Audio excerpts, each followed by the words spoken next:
কে ভালো কে মন্দ এই বিচারকের আসন থেকে এবার তোমাকে জোর করে উঠে আসতে হবে। জীবনের এই অতি মূল্যবান সময় আর কতকাল অন্যের জীবনের হিসাব, অন্যের নৈতিকতার মানদণ্ড তৈরি করতে গিয়ে তুমি তোমার জীবনের মূল্যবান মুহূর্তগুলো নষ্ট করবে? আর কতদিন? নিজেকে প্রশ্ন করো তো, তুমি আসলে কি করছো? কোথায় দাঁড়িয়ে আছো? কেমন আছো তুমি? সত্যি করে বলো তো, এই প্রশ্নগুলো কি প্রতিদিন সকালে নিজেকে একবার করো, নাকি সকালে উঠে তুমি তোমার মোবাইল স্ক্রল করে কেবল অন্যের জীবনের খবর নিতেই ব্যস্ত হয়ে পড়ো? অন্যদের নিয়ে এত বেশি চিন্তা করে কি লাভ বলো তো? জীবন তো নদীর স্রোতের মতো, একবার চলে গেলে আর ফেরে না। এই ক্ষণস্থায়ী জীবনে আমরা আমাদের মনোযোগ কোথায় দিচ্ছি? কেন আমরা বাইরের বিবাদ আর বিতর্কের দিকে তাকিয়ে থাকি যখন আমাদের ভেতরের ঘরটা অন্ধকার? বাস্তবতাকে এড়িয়ে যাওয়া যায় না। শোনো, আজ আমরা এখানে আছি, কাল হয়তো থাকবো না। ভেবে দেখো, এই সুবিশাল মহাবিশ্বে তোমার অস্তিত্ব কত সামান্য, কত ছোট।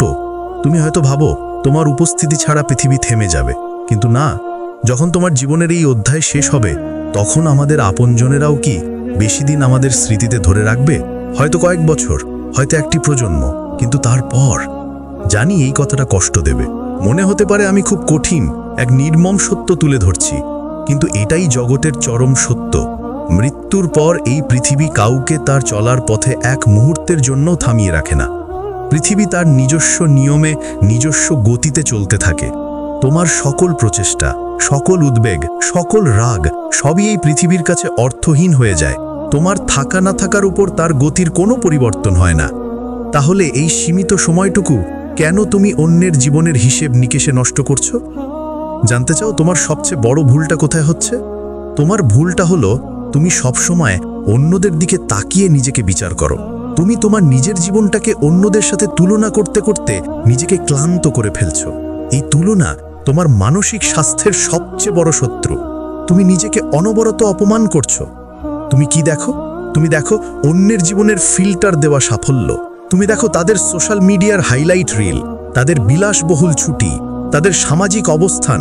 আর তোমার ভেতরের কণ্ঠস্বর তোমাকে বলছে, আমি কত কষ্টে আছি, আমার জীবনটা কত খারাপ। তুমি তোমার নিজের ভালো দিকগুলোকে সহজে ভুলে যাও, কারণ সেগুলো হয়তো ক্যামেরার সামনে আসে না। কিন্তু অন্যের ভালো গুণগুলোকে তুমি এতটাই বড় করে দেখো যে তোমার নিজের ভেতরের আলোটাই নিভে যায়। তুমি তোমার নিজের অর্জন, তোমার নিজের ছোট ছোট জয় সবকিছুকে তুচ্ছ করে দেখো। তোমার কাছে মনে হয় তোমার জীবনটা যেন একটি ব্যর্থতার গল্প। বিষয়টা এমন যে তোমার নিজের ঘরে হয়তো গুরুত্বপূর্ণ কাজ পড়ে আছে, তোমার টেবিলে তোমার স্বপ্নগুলো ধুলোয় ঢেকে যাচ্ছে, তোমার মনের ভেতরের ক্যানভাস অপরিষ্কার, কিন্তু তুমি দিনের পর দিন তোমার প্রতিবেশীর বাগান গোছানোর চেষ্টা করছো। তাদের ফুলের হিসাব রাখছো, তাদের বাগানের যত্নে নিজের সময় দিচ্ছ। কোন গাছে কটা ফুল ফুটলো তার হিসাব রাখছো। তাদের বাগানের সামান্য একটি কাঁটা ফুটলে তোমার মনে হচ্ছে, আহা, তার জীবনে কত কষ্ট। অথচ তোমার নিজের পায়ে কত কাঁটা বিঁধে আছে সেই খবর তুমি নিচ্ছ না। তোমার ভেতরে শান্তিটা নষ্ট হচ্ছে, কিন্তু তোমার মনোযোগ কেবল বাইরের দিকে। এই ক্রমাগত তুলনা তোমার আত্মবিশ্বাসকে তিলে তিলে শেষ করে দিচ্ছে। তুমি ভুলে যাচ্ছ তুমি একটি অনন্য স্বতন্ত্র সৃষ্টি। তোমার সংগ্রাম, তোমার আনন্দ, তোমার পথ অন্য কারোর সাথে এক নয়। তোমার সঙ্গে অন্য কারোর তুলনা হতেই পারে না, চলতেই পারে না। হয়তো তোমার বন্ধু একটা নতুন গাড়ি কিনেছে, কিন্তু তুমি জানো না সে সেই গাড়ি কেনার জন্য কতগুলো রাতের ঘুম, কতগুলো পারিবারিক সম্পর্ক বিসর্জন দিয়েছে। তুমি শুধু তার গাড়ির ছবিটাই দেখছো। তুমি তোমার জীবনের শুরুতে দাঁড়িয়ে আছো, আর অন্যজন হয়তো তার জীবনের শেষ ধাপে। এই দুয়ের তুলনা কি ন্যায্য? কখনো নয়। সৃষ্টিকর্তা তোমাকে এক বিশেষ উদ্দেশ্য দিয়েই সৃষ্টি করেছেন। তোমার ভেতরে এই অসীম শক্তিকে তুমি তখনই আবিষ্কার করতে পারবে যখন এই অকারণ তুলনা বন্ধ করে নিজেকে দুর্বল না ভেবে নিজের দিকে ফিরবে, নিজের ভেতরের আলোটাকে চিনে নেবার চেষ্টা করবে। যতক্ষণ তুমি বাইরে দেখবে, ততক্ষণ তুমি তোমার ভেতরে থাকা ঐশ্বর্য দেখতে পাবে না। এই ঐশ্বর্য তোমার নিজের ভেতরেই লুকিয়ে আছে, কেবল তোমার মনোযোগের অভাবে সেটা প্রকাশিত হচ্ছে না। শোনো, তোমাকে আরও একটি বাস্তব উদাহরণ দিই। এটি আমাদের বিচার করার মানসিকতাকে চোখে আঙুল দিয়ে দেখিয়ে দেবে। আমরা আজকাল কি করি? একজন মানুষ বা একটা বিষয়কে জানার আগেই তা নিয়ে মন্তব্য করে বসি। এটা ঠিক তেমনই যেমন ধরো, আমরা একটা সিনেমার মাত্র 5 মিনিটের ট্রেলার বা একটা বইয়ের প্রথম একটি পাতা পড়েই পুরো সিনেমা বা পুরো বইটি কেমন তা মূল্যায়ন করে দিই। ট্রেলারে যা দেখানো হয় তা তো কেবল চমক। পুরো সিনেমা দেখতে লাগে 2 ঘন্টা, আর পুরো বই পড়তে লাগে কয়েকদিন। পুরো সিনেমা বা বইটির জটিলতা, চরিত্রগুলোর উত্থান পতন, ভেতরের দর্শন এসব জানতে হলে পুরোটা দেখতে হয়। কিন্তু আমাদের ধৈর্য নেই। আমরা সামান্য তথ্য নিয়ে নিজেকে মহাপণ্ডিত মনে করি। মানুষের জীবনও ঠিক তেমনই বিশাল, গভীর এবং বহু ঘটনার সমষ্টি। আমরা তার জীবনের কোনো একটি ছোট ঘটনা, কোনো একটি মুহূর্ত বা সামান্য একটি দিক দেখেই তাকে পুরোপুরি ভালো কিংবা খারাপ বলে ধরে নিই। আমরা মনে করি, আমি তো জানি লোকটি আসলে কেমন, কিন্তু তুমি তো জানো না তার জীবনের গল্পের বাকি হাজার পৃষ্ঠা। তুমি জানো না হয়তো যাকে তুমি আজ খারাপ বলছো, সে তার জীবনে কত গভীর কষ্ট, কত বড় মানসিক সংগ্রাম বা কত কঠিন অর্থনৈতিক লড়াইয়ের মধ্যে দিয়ে এসেছে। সামান্য একটি ঘটনা দেখে তুমি তাকে সম্পূর্ণভাবে বিচার করে দিচ্ছ, এটা কি বোকামি নয়? এই একরত্তি তথ্যের উপর ভিত্তি করে মানুষকে খারাপ বলে নির্ধারণ করা ঠিক নয়। এটা তোমার দুর্বলতা, তোমার বিচার করার ক্ষমতার অভাব। তোমার কি ওই গ্রাম্য লোকটার কথা মনে আছে, যে শহরে এসে দড়ি টানাটানির খেলা দেখে চিৎকার করে বলেছিল, ছিঁড়তে না পারলে একটা ধারাল অস্ত্র দিয়ে কেটে ফেলো? সে খেলাটা বোঝেনি, নিয়মটা জানতো না, কিন্তু নিজের মতামত প্রকাশ করতে তার এক মুহূর্ত দেরি হয়নি। সে মনে করেছিল তার বুদ্ধিটাই শ্রেষ্ঠ। আজ আমরাও তাই করছি। রাজনীতি হোক, সমাজনীতি হোক বা ব্যক্তিগত জীবন, আমরা না জেনেই তর্কে ঝাঁপিয়ে পড়ছি। এই না জেনে বিচার করার অহংকারই আমাদের সবচেয়ে বেশি ক্ষতি করে। তুমি মনে রেখো, তুমিও সকলের কাছে প্রিয় নও, আমিও নই। কিছু মানুষ তোমাকে অপছন্দ করবেই, কিছু মানুষ তোমার সমালোচনা করবেই। তুমি তো আর সকলের কাছে পছন্দের পাত্র হতে পারবে না। তাই কারোর কথা শুনে বা কোনো একটি দৃশ্য দেখেই কাউকে খারাপ ভেবে মন খারাপ করো না। এই বিচার করার দায়িত্ব তোমার নয়। কেন তুমি সেই দায়িত্ব নিচ্ছ যা তোমার উপর চাপানো হয়নি? কেন তুমি অন্যকে নিয়ে মাথা ঘামিয়ে তোমার নিজের মূল্যবান মানসিক শান্তি নষ্ট করছো? তুমি যদি অন্যকে বিচার করতে শুরু করো, তাহলে তারাও তোমাকে বিচার করবে। এই চক্রটা কখনো শেষ হবে না। বলো তো, তোমার কি সত্যিই অন্যদের নিয়ে ভাবার মতো এত সময় আছে? এই প্রশ্নের উত্তর তোমার কাছে থাকা উচিত। কিন্তু তুমি সকালে উঠেই দেখছো কার সাথে কার বিবাদ চলছে, কে কাকে কি কটু কথা বলল, বা কোন তারকার জীবন কত বিলাসবহুল।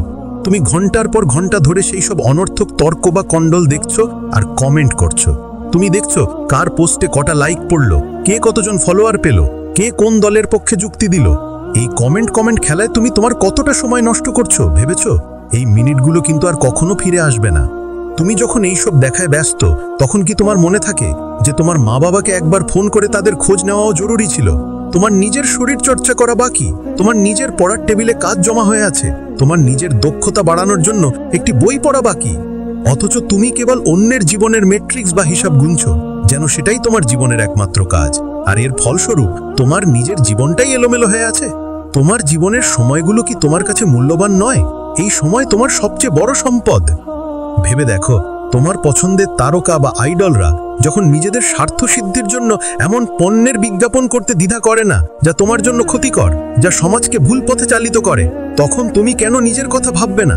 তারা নিজেদেরকে এতটা গুরুত্বপূর্ণ ভাবছে, নিজেদের স্বার্থ দেখছে। তারা জানে এই প্রচারণার মাধ্যমে তাদের ব্যাংক অ্যাকাউন্ট ফুলছে। তাহলে তুমি কেন নিজেকে সময় দেবে না? কেন নিজেকে গুরুত্বপূর্ণ ভাবো না? কেন নিজের ওপর কাজ করো না? আজকাল কি হচ্ছে জানো? একজনের মতাদর্শের সঙ্গে আরেকজনের মত না মিললেই শুরু হচ্ছে তর্ক বিতর্ক। এই দ্বন্দ্বগুলো তৈরি হয় কারণ কিছু মানুষ চায় আমরা সবসময় এইসব নিয়ে ব্যস্ত থাকি। তারা এমন কিছু ইস্যু আমাদের মাথায় ঢুকিয়ে দেয় যেটা নিয়ে আমাদের আদেও কোনো লাভ নেই, কিন্তু আমরা সেটা নিয়েই লড়তে থাকি। আমরা নিজেদের সময় নষ্ট করি, ক্ষতিগ্রস্ত হই, আর পাশ থেকে কিছু মানুষ মজা নেয়। এই পৃথিবীতে মানুষ সবথেকে বেশি মজা পায় অন্যের দ্বন্দ্ব দেখে। তাই যখন সোশ্যাল মিডিয়ায় কোনো বিতর্ক শুরু হয়, আমরা ঝাঁপিয়ে পড়ি, কারণ আমরা জানি ওখানে এক ধরনের মজা বা মানসিক উত্তেজনা আছে। এই বিতর্কে জড়িয়ে তুমি তোমার মনকে কলুষিত করছো। তুমি ভুলে যাচ্ছ এই পৃথিবী তোমার কাছ থেকে শান্তি চায়, নতুন কিছু সৃষ্টি দেখতে চায়, তোমার ভেতরের ভালোবাসাটুকু চায়। কিন্তু তুমি সেই ভালোবাসা আর সৃষ্টিশীলতা অন্যের বিদ্বেষে নষ্ট করে দিচ্ছ। তাই শোনো, এইবার থামো, এইবার নিজের প্রতি যত্নবান হও। এটাই তোমার প্রতি আমার সবচেয়ে গভীর ভালোবাসা ও অনুরোধ। এটা কোনো উপদেশ নয়, এটা একটা বাস্তবতার মুখোমুখি হওয়ার আহ্বান। কে ভালো কে মন্দ, এই বিচারকের আসন থেকে এবার তোমাকে জোর করে উঠে আসতে হবে। অন্যের ক্ষতি না করে কিভাবে নিজেই নিজের প্রতি দায়িত্ববান হওয়া যায়, শুধু সেই পথের সন্ধান করো। নিজের প্রতি সদয় হও, কারণ এই জীবনটা তোমার খুবই সীমিত। কারণ দিনের শেষে একটা কথা মনে রেখো, তোমার সবথেকে বড় বন্ধুকে তুমি নিজে। যখন বিপদ আসে, যখন সকল আলো নিভে যায়, যখন কেউ তোমার পাশে থাকে না, যখন তুমি গভীর একাকিত্বে ভোগো, তুমি প্রথম নিজেকে টেনে তোলার চেষ্টা করো। তুমি তোমার জন্য লড়াই করো, তুমি তোমার আঘাতের নিরাময়কারী। তাহলে সেই নিজেকে কেন অবহেলা করছো? নিজেকে একটু মূল্যবান ভাবো। নিজেকে ব্যস্ত রাখো, নিজের জন্য সময় দাও, নিজের শখ পূরণ করো, নিজের দক্ষতা বাড়াও। এই পথেই তুমি সত্যিকারের শান্তি খুঁজে পাবে, যা বাইরের কোনো বিতর্ক বা লাইকের সংখ্যায় নেই। এটাই তোমার জীবনের সবচেয়ে গুরুত্বপূর্ণ কাজ। নিজের প্রতি সদয় হও, নিজের গুরুত্ব বোঝো, অন্যের গড়গড়া বন্ধ করো। নিজের জীবনটাকে অন্যের ট্রেলার দেখে বিচার না করে নিজের উপন্যাসের শেষ পাতাটি লেখার দিকে মনোযোগ দাও। কারণ এই উপন্যাসের লেখক ও নায়ক দুটোই তুমি। তোমার জীবন তোমার হাতে, এটিকে অন্যদের দ্বারা পরিচালিত হতে দিও না। তাই আজ এই মুহূর্ত থেকে তোমার মোবাইলের স্ক্রল বার নয়, তোমার জীবনের রাশ তোমার হাতে নাও। অন্যের সমালোচনা নয়, নিজের ভেতরের কণ্ঠস্বর শোনো। তোমার ভেতরে সেই শক্তিকে জাগাও যা কেবল তোমার নিজের সাফল্যের জন্যই কাজ করে। ভুলে যেও না, তোমার জীবনের সবথেকে বড় ইনভেস্টমেন্ট হলো তুমি নিজে। এইবার শুধু বলো, আজ থেকে আমি আমার, আর এই যাত্রাপথ শুরু করে দাও।